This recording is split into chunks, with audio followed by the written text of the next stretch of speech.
move on, I just want to thank Zeke for his comments. I support them 100,000% in that getting out of the box and looking at other ways to produce revenue for us to offset some of these costs moving in the future, I think is an absolute must.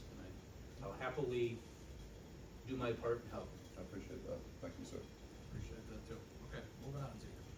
Okay. So we're gonna just sort of gloss over pages 6 and 7. Those are the library donation and investment accounts. So just kind of review there. Those are discretionary funds of the library board. We do incorporate them in our budget documents. You're more or less just voting on actions that the library board will ultimately end up sanctioning. Library impact fees solely lie with you. Our recommendation from Michelle and I is, this goes back to the growth and development conversation. We brought in $94,953 in impact fees into the library fund. That's a lot of money. And we are going to transfer that via recommendation and consent of this body and village board budget adoption into our special funds account, aka our capital account. And that'll end up being used by Mike this next year for the HAVAC system. So growth and development takes a lot of pressure off of what it is that we have to accomplish to maintain our capital assets via impact fees. Library capital account, this was set up, I believe, as part of the construction of the library. We think this account needs to close out. There's $450 in it. We think we should transfer that over to special funds also. And then after 3 years, this particular sheet on Fund 2 and 3 just won't be there. So that's that. Going on to page 9, fire operations. Chief Rosina is here tonight, so just the high level conversation around this is Rosie did take to the PFC because he was required to do this under statute for consent of the PFC, some changes in the stipend amounts that are there. You'll see that on page 10, that was the major change that we made. So I took a stab at it 2 years ago. It got implemented last year. I think we knew all along that we wanted to make some adjustments to it. Rosie's taking a stab at this, and PFC's consented to it. So more via this committee's recommendation, we'll need to move that ahead.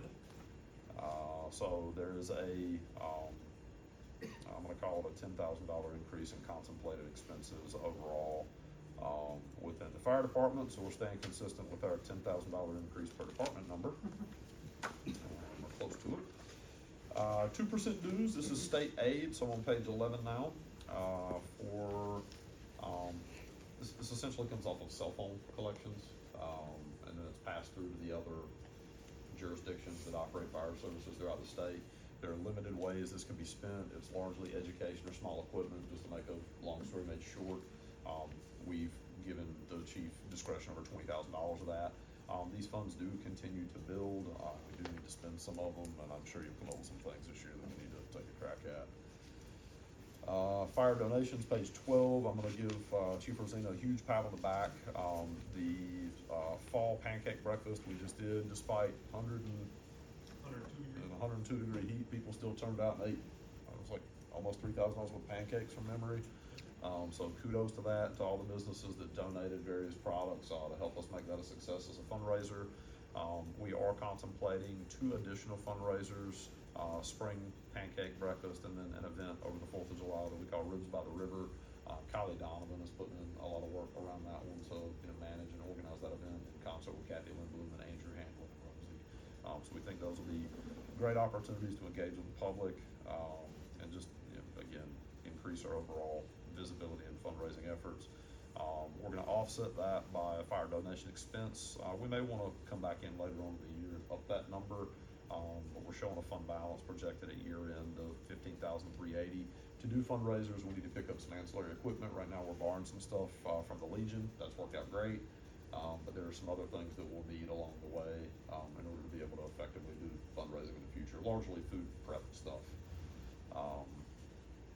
Going on to page 13, again, an impact fee account. So this is Fund 276. If you look down there, this money is effectively paying for the ambulance that we bought a few years ago, the debt service associated with that. So we plan to do a transfer in the debt service account of $100K. That'll leave roughly $10K in that account. Across all of our impact fee accounts, we're projecting lower revenues next year. That's a function of the economy and interest rates. So yes, things will still continue to come in, but it Page 14, special funds, that's the overall view. I'm gonna jump immediately off of that to page 15 because it shows it detailed by line, to ask questions on what projects are contemplated to be funded. So the county is pushing forward with a portable radio upgrade. I can't remember if it's VHF or UHF, Rosie. UHF. Alright, so UHF upgrade, we don't get any say over it. I think $35,000 is probably very light for what we're gonna need to spend. Part of this is a question mark on if they're going to implement it this next year, or if this is gonna be the year after that. And I don't think they have that fully nailed down yet, cause the county, County has, well, the previous previous administration. I know, that's why I'm like, yeah, I don't know what's gonna happen now. has said that They were gonna comp for it. well, they were come for the basic ones. Yeah. But I don't know. exactly, it's a Yeah. good call putting this Yeah, in here. I because just don't know. Who knows what happens? So turnout gear, we need to buy a few sets a year. What we have is aging up, so we've got 20K in to purchase, some sets of turnout gear. Set of turnout gear is somewhere between $4,000 and $5,000. Just understand to output one firefighter, is not cheap. So we'll begin to rotate through that. Going on to page 16, being on an ambulance now, I can tell you, you need power loaders and cots. This goes back to the workman's comp claim stuff, Linda. That motion of lifting and loading, we really just shouldn't be doing that, particularly with some of the bariatric patients that we handle. So what this will do is make sure that all three of the vehicles in our ambulance fleet have that power load cot and have that power loader. That's what pretty much every department is going to now. It's just a must. Highway equipment outlay, we have $125,000 slotted in, to buy some minor equipment. Same with paving equipment, we've got 45K. I can tell you the Mini X, is part of what we need to pick up, in that equipment package. Pavement management plan, earlier we talked about the Jefferson Engineering. We have 154,880. This is, state aid via Act 25. That number needs to stay right where it is. So 110,000 of that 154,880 will be engineering work, for Jefferson Street, and the balance we will move over to other paving projects that is likely Fairview, to fill up that 154,880. You have limited discretion over that, is how I would describe it. Continue to go down the list, we need to complete some additional, facility improvements at Whitford, as well as in 10 Club Park. The Sidell building needs a little bit of work. Given the client load we now have in 10 Club Park, we do wanna pick up, some kind of we've got it down there as a golf cart and a sprayer to be able to maneuver in the park, pick up garbages and handle, lawn maintenance appropriately. And then moving to page, yes, The plow truck, we need to move that over. sorry, Just a- yep, no, I'm moving off the other one. something. So originally I thought we were gonna have, the money for the plow truck expended in 2024, cause it's budgeted for 24, it's not gonna go out before year end, so we'd like to move, that updated sheet that's handed out, 239,000 in 2025 to make sure we can take delivery of the plow truck we made a commitment on. Do you get rid of one then too, or is this a replacement holding. vehicle, Yeah, or is this? We're gonna hold what we, all of the new stuff from a diesel equipment standpoint, we all universally hate. They make it almost impossible to work on, so we wanna keep the old stuff around, cause we know how to work on them. We've had more problems with the new ones than we have the old. By far. That's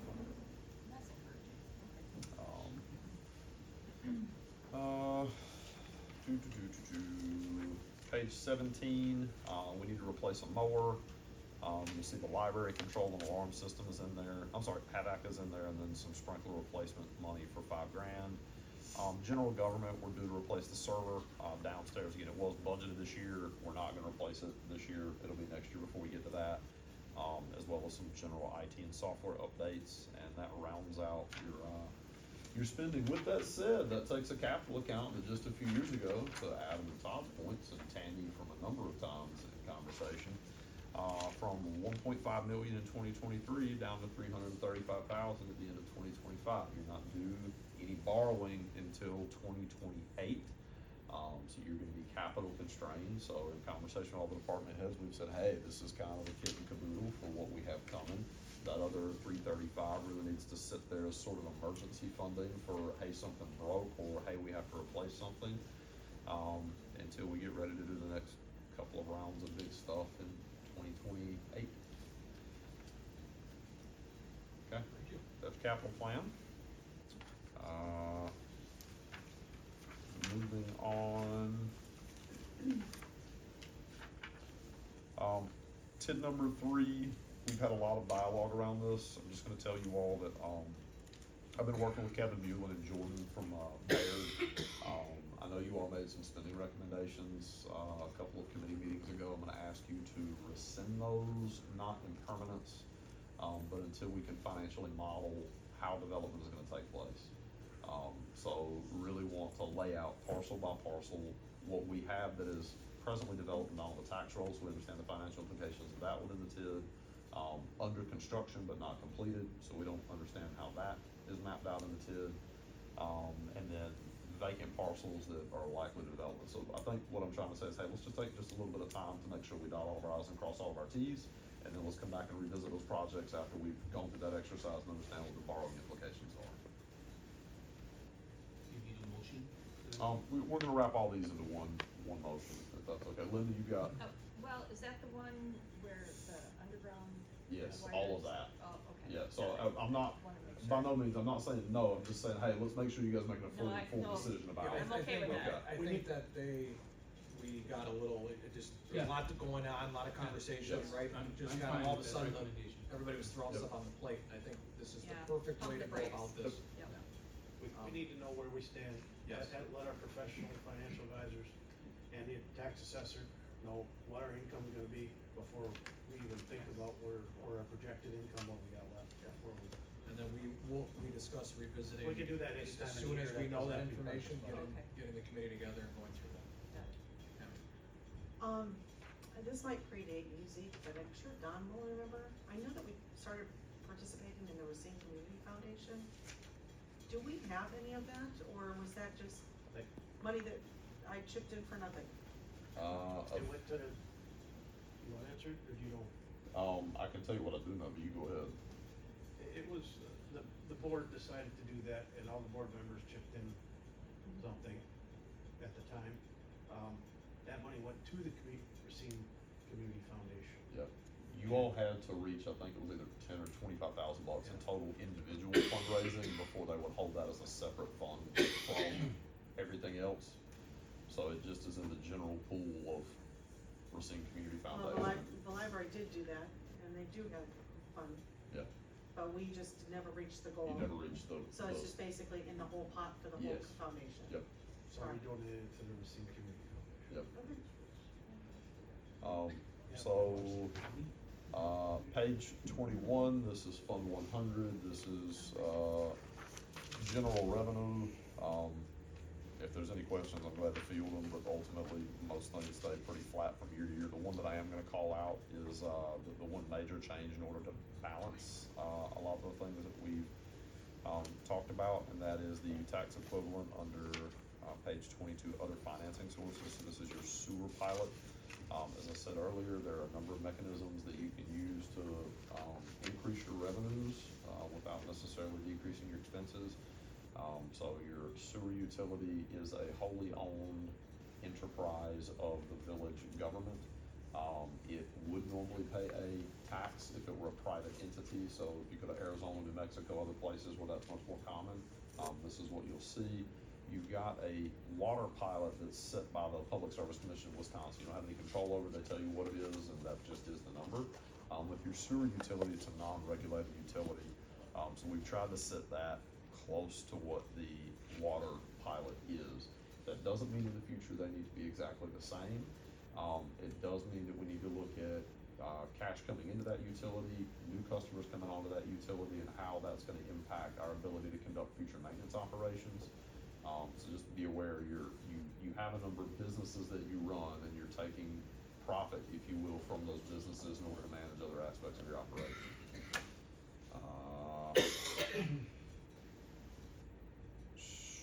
General government, page 23. Stuff's pretty flat.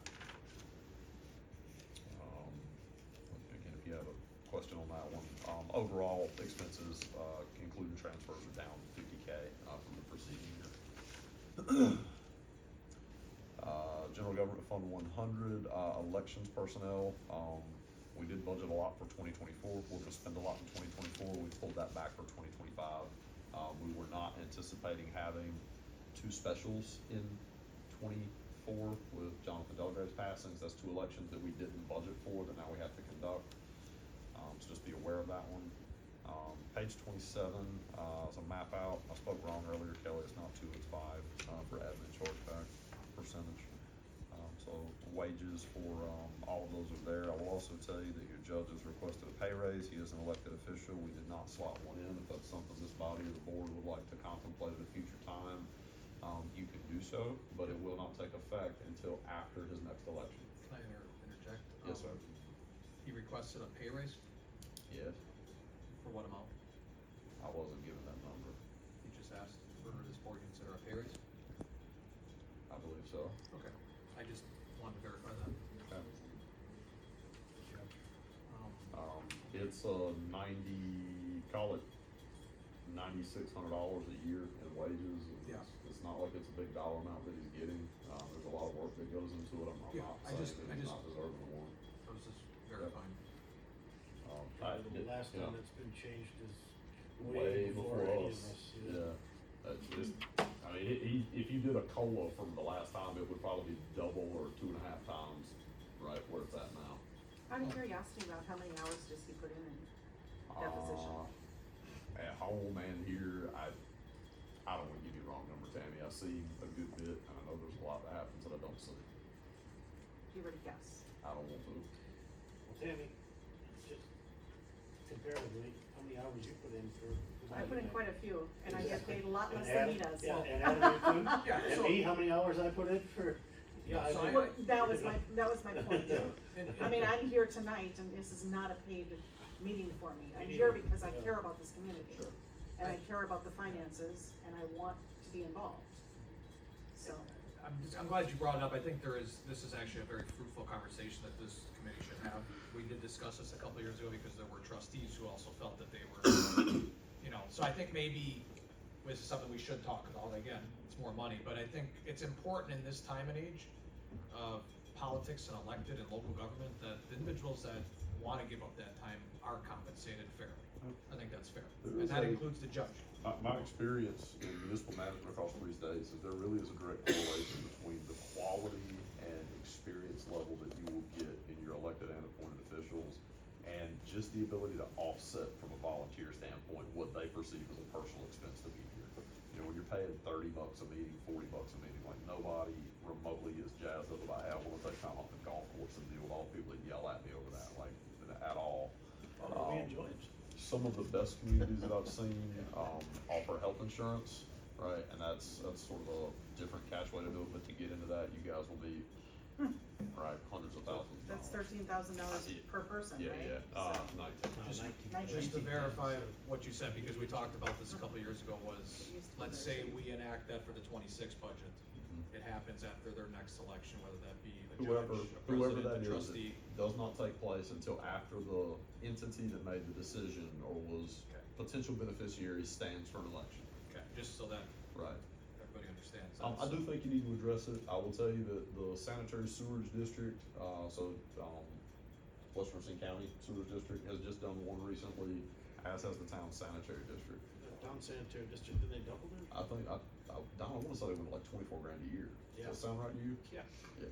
Okay, well, we're gonna have a I conversation, make we're not gonna get 12. crazy, Don, we don't need people thinking you're making $100,000 a year. Oh, somewhere, no, so- thanks.